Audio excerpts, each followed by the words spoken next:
تعظیم نبی کا سنتے ہی جنہیں سوزش سی ہو جاتی ہے، جنہیں سوزش سی ہو جاتی ہے، شوق توحید کے شربت سے، شوق توحید کے شربت سے ہم ان کا روگ مٹائیں گے، توحید و رسالت کی خاطر ہر باطل سے ٹکرائیں گے، توحید و رسالت کی خاطر ہر باطل سے ٹکرائیں گے۔ ہم آل نبی کے مت والے، حسنین کے مشن کے وارث۔ جو بارڈر پار لوگ ہیں مندروں کے اندر، وہ کس کو پوجتے ہیں؟ کھڑے کو۔ اور ہم کس کو پوجتے ہیں؟ پڑے کو۔ وہ کھڑے کی پوجا کرتے ہیں، ہم لمبے پڑے کی پوجا کرتے ہیں۔ وہ جو ہے صفا مروہ کی سعی کرنے گئے ہو، باغ ہے وہاں پتھر، کعبے کا طواف کر رہے ہو، کیا وہ مارکیٹ ہے؟ پتھر۔ وہ جو ہے نا پتھر، بھئی یہ پتھروں سے تو تم ہمیں کہتے تھے کہ شرک ہے، تو یہاں ہر جگہ پتھر، حجر اسود پتھر، مقام ابراہیم پتھر، صفا مروہ پتھر، خانہ کعبہ پتھر۔ بھئی یہ کیا چکر ہے؟ پہلے بھی تو وہاں پتھر تھے نا، تو 360 جو پڑے تھے پتھر ہی تو تھے، تو جو ہے 360 بھی تو پتھر ہی تھے۔ اسلام کو تو سمجھا نہیں ہے، تیرے دماغ میں خلل ہو گیا، پرابلم پڑ گئی، اسلام کو سمجھا نہیں ہے۔ حج کرنے گئے، پتھروں کی تعظیم، مقام ابراہیم کی تعظیم، حجر اسود کی تعظیم، خانہ کعبہ کی تعظیم، صفا مروہ کی تعظیم، تمام کے تمام پتھر، نہ وہاں باغ ہے، نہ مارکیٹ ہے، نہ کوئی اور شے ہے، صرف پتھر ہے، پتھروں کی تعظیم جاری ہے۔ اور ذرا آگے گزرے تو ایک اور پتھر، اس کو پکڑ کر پکڑے مار رہے ہیں۔ اور کچھ لوگ تو بڑے غصے میں آ گئے، شیطان کو مارنے لگے، گالی دی، جوتا پکڑا۔ میں نے بڑے بڑے جوتے دیکھے۔ ابھی تو شکر ہے کہ حضور کہہ گئے کہ کنکر اتنا ہونا چاہیے، ورنہ یہ یہاں سے بنا کے لے کے جاتا، بنا کے لے کے جاتا اور بنا کے مارتے۔ میں نے پوچھا کس کو مار رہے ہو؟ بولے شیطان کو۔ میں نے کہا وہ تو پتھر ہے۔ گفتگو ذرا ذہن میں رہے۔ میں نے کہا یہ تو پتھر ہے بھائی، یہ تو انہوں نے نیچے سے پلر کو سٹینڈ کیا، یہ تو پلر ہے، شیطان نہیں ہے۔ شیطان تو نہ جانے کہاں بیٹھا ہے۔ اس کی سمجھ میں بات نہیں آئی۔ میں نے کہا سن، دونوں پتھر ہیں، حجر اسود بھی پتھر، مقام ابراہیم بھی پتھر، صفا مروہ جو ہے وہ بھی پتھر، اور جس جگہ پہ مار رہے ہو وہ بھی پتھر۔ یہ دونوں اقسام کے پتھر ہو گئے نا، تو حاجی سمجھ جاؤ کہ بات پتھروں کی نہیں ہے، دیکھنا یہ ہے کہ پتھروں پہ ٹھہرا کون سا۔ ادھر شیطان ٹھہرا، وہ بری جگہ بن گئی، یہاں رحمان کے بندے ٹھہرے، اچھی جگہ بن گئی۔ یہ بات پتھروں کی نہیں ہے۔ تیری سمجھ میں پوجا ابھی تک نکلی نہیں، پتہ نہیں کون سی پوجا تیرے دماغ میں گھس گئی ہے۔ میں اس پوجا کو ڈھونڈوں گا۔ جیسے ڈاکٹر بولتے ہیں نا کہ گولی کھا کے شانتی کے ساتھ لیٹ جا، اور پھر شانتی کا باب مارتا ہے، اس کو شانتی کا باب مارتا ہے۔ یہ سمجھتا ہے کہ پوجا پتہ نہیں کس کو سمجھتے ہیں، پوجا دنیا میں کوئی نہیں کرتا۔ میں اس وقت کتنا مجمع ہے، اخباروں والوں نے کیا کیا لکھا، میں ایک چھوٹے سے بچے کو پکڑتا ہوں، اے میرے بیٹے، جب میں گیا تب تو چھوٹا سا تھا، مجھے اتنا بتا، کیا تو حضور کو پوجتا ہے؟ بولے گا نہیں۔ تو داتا صاحب کو پوجتا ہے؟ بولے گا نہیں۔ وہ بچہ ابھی پڑھا نہیں ہے، لیکن بتا رہا ہے کہ ہم نہیں پوجتے۔ تو اللہ کے بندے، جب یہ عام بچہ تجھے بتا رہا ہے کہ ہم نہیں پوجتے، تو مولویوں پہ کیوں تھوپ رہا ہے ایسی بات کہ سب لوگوں کو گمراہ کرنے کے لیے؟ اللہ پڑھ لینا، تیرے سارے پاپ ہرا ہو جائیں گے، مٹ جائیں گے۔ یہی تو اللہ کے نبی نے کہا تھا، ان الاسلام یہدم ما کان قبلہ، اسلام لے آؤ۔ اسلام کب لایا جاتا ہے؟ جب کلمہ پڑھا جاتا ہے۔ ما کان قبلہ، جتنے بھی گناہ تم نے کیے ہیں سارے کے سارے گناہ معاف ہو جائیں گے۔ جو کلمہ تم پڑھتے ہو وہی تو وہ بھی پڑھتے ہیں، فرق اتنا ہے۔ دلیل کیا ہے؟ تم کھڑی مورتی کی پوجا کر رہے ہو، وہ پڑی مورتی، ایک پڑی مورتی کی، ایک کھڑی مورتی کی۔ یہ شنکر بھگوان کی مورتی ہے، یہ بڑے پیر صاحب کا یا نظام الدین اولیاء کا مزار ہے، یہ احمد رضا خان کا مزار ہے۔ یہ کھڑی مورتی ہے، یہ پڑی ہے۔ جو کام اس پہ ہو رہا ہے وہی کام تو اس پہ بھی ہو رہا ہے، ورنہ مجھے بتا دو، ہندو چنری چڑھائے مورتی پہ تو کافر، تم چادر چڑھاؤ تو پکی مسلمان۔ وہ ہار ڈالے تو کافر، تم پھول برساؤ تو پکے مسلمان، یہ کوئی چیز کھانے کی مورتی پہ چڑھائے تو کہے پرساد، پرساد کھانا حرام، یہاں پر کوئی چیز چڑھائی جائے اس کو کہو تبرک ہے، اور یہ کھانا بڑا مبارک، ہندو مورتی دھو کر اس کا پانی پی اور کہے کہ یہ گنگا جل سے زیادہ پاک پوتر ہے، اس سے بیماریاں صحیح ہو جاتی ہیں، مسلمان عرس کے موقع پر قبر دھو کر پانی اس کے بوتلوں میں بھرے اور کہے کہ اس کے آگے تو زمزم بھی فیل ہے، تو یہ پکا مسلمان، جو کام اس پہ ہو رہا ہے وہی کام تو اس پہ ہو رہا ہے۔ اور آج میں فتویٰ دینے کا آتی نہیں ہوں، لیکن آج جذبات میں ہوں، میں یہ فتویٰ دے کے چلا جاتا ہوں، میرے پیارے ساتھیوں، اللہ کی قسم اگر بھارت کے اور پاکستان کے، ہندوستان اور پاکستان کے، ہندوستان کا یہ 20 کروڑ مسلمان اور پاکستان کا وہ 15 کروڑ 10 کروڑ مسلمان اگر یہ چادر چڑھانے کے بعد، چنری چڑھانے کے بعد، تبرک کھانے کے بعد اگر یہ جنت کے اندر چلا گیا تو کعبے کے رب کی قسم کھا کے کہتا ہوں کہ بھارت کا 60 کروڑ ہندو بھی ایک ایک کر کے جنت میں چلا جائے گا۔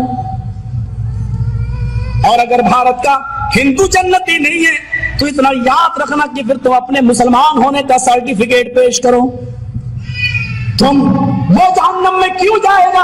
اگر وہ ان کاموں کی وجہ سے جہنم میں جا رہا ہے تو تم یہ کام کیوں کر رہے ہو؟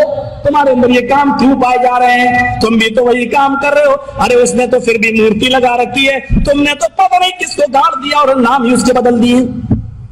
اللہ جانے اس میں حقیقت میں وہ ہے بھی یا نہیں ہے۔ مسجد میں ہوں، اللہ کے گھر میں، اللہ کے گھر سے بڑی کوئی جگہ نہیں ہوتی ہے۔ اب دیکھو یہ ہے فتاوی عزیزی شاہ عبدالعزیز محدث دہلوی کا، ان سے یہ سوال ہوا تھا جو آج ڈاکٹر نالائق کہتا ہے کہ اس میں کھڑی اور لیٹی مورتی ہے۔ شاہ عبدالعزیز صاحب نے ایسا جواب دیا کہ ہمیشہ کے لیے اگر کوئی دیکھے گا ایسی فکر کا منہ بند ہو جائے گا۔ یہ دیکھ لو فتاوی عزیزی، اس کے اندر پورا سوال کیا گیا شاہ صاحب سے، اور ایک بت پرست اور عالم دین کا مناظرہ ہوا تھا، وہ پیش کر دیا گیا، اور شاہ صاحب سے کہا کہ آپ فرق بیان کریں کہ مسلمان عام ضعیف الاعتقاد لوگ کیسے بت میں اور قبر میں فرق کریں گے۔ اس میں یہاں پر واضح طور پر وہ سوال موجود ہے۔ سائل نے کہا بت پرست مدد از بت می خاص، فارسی پر ذرا صبر کرنا، سمجھ آ جائے گی۔ بت پرست نے بت سے مدد مانگی، عالم منع کر، ایک عالم نے اس کو منع کیا، شرک مکن، شرک نہ کر۔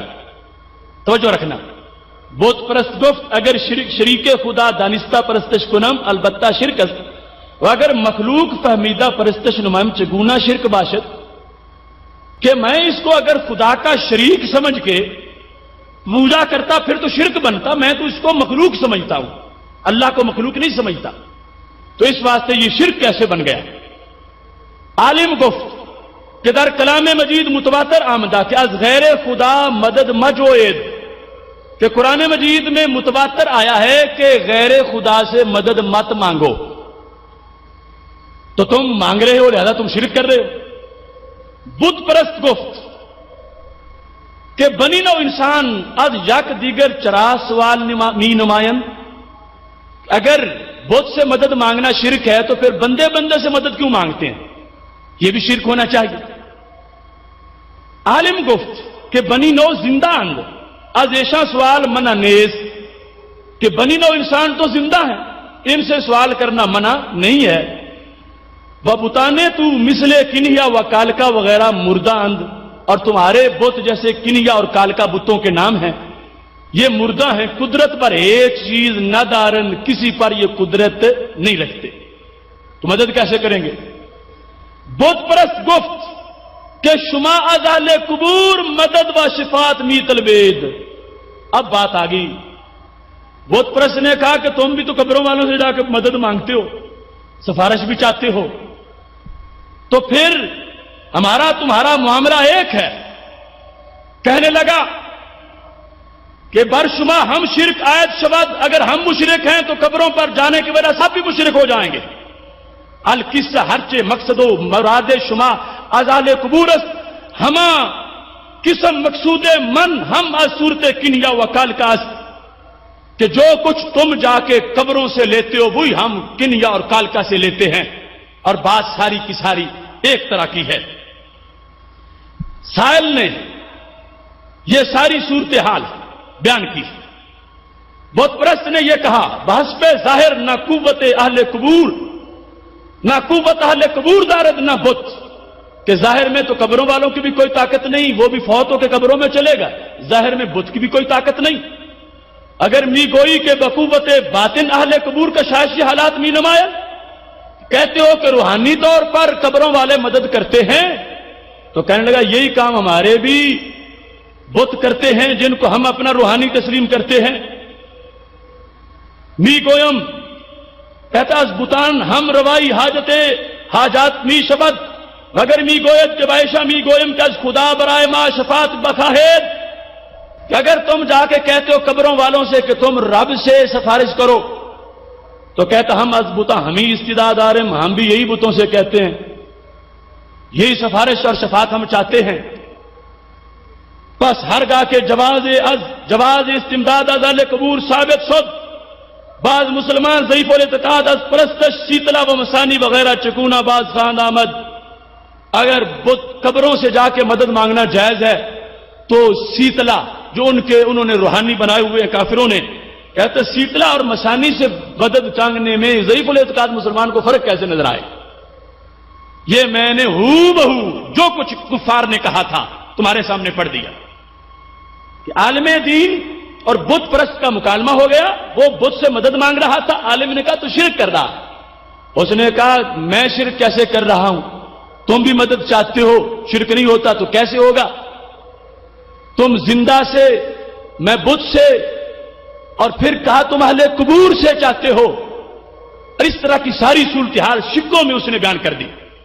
شاہ صاحب نے بڑی تفصیل کے ساتھ اس کا جواب دیا، دماغ سوچ ان کے جواب پہ اش اش کر اٹھتی ہے۔ فرمانے لگے یہ سارا اصل ان کا وہ مکتوب آپ کے سامنے میں نے رکھا ہے، بخوبی واضح خواہد شد۔ فرمایا بفضل الہی دری سوال چند جا استبابہ کے شدہ آن چند جارا خبردار باید شد آنگا بفضل الہی جواب سوال بخوبی واضح خواہد شد۔ کچھ چار جگہ ایسی ہیں وہ سمجھ لو جواب سمجھ آ جائے گا۔ پہلی چیز کیا ہے؟ یہ ہے خاندان ولی اللہ کہ وہ سپوت بر صغیر کا علم حدیث ان سے ہو کے گزرتا ہے۔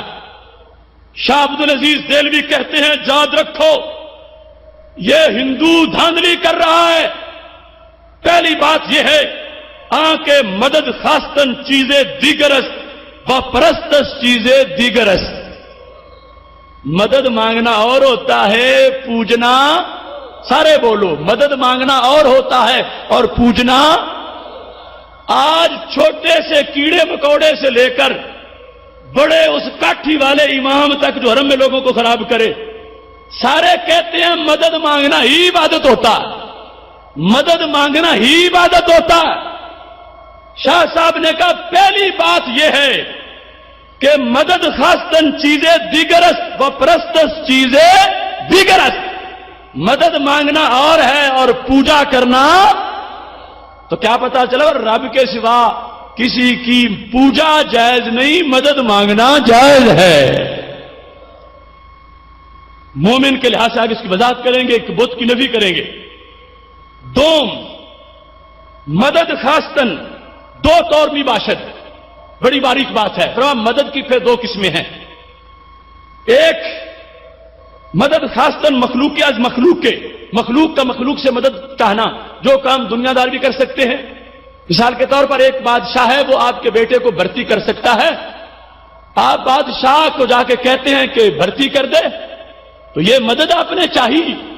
تو شاہ صاحب کہنے لگے اس طرح کی مدد جو لوگوں سے مانگی جا سکتی ہے ظاہری طور پر، فرمانے لگے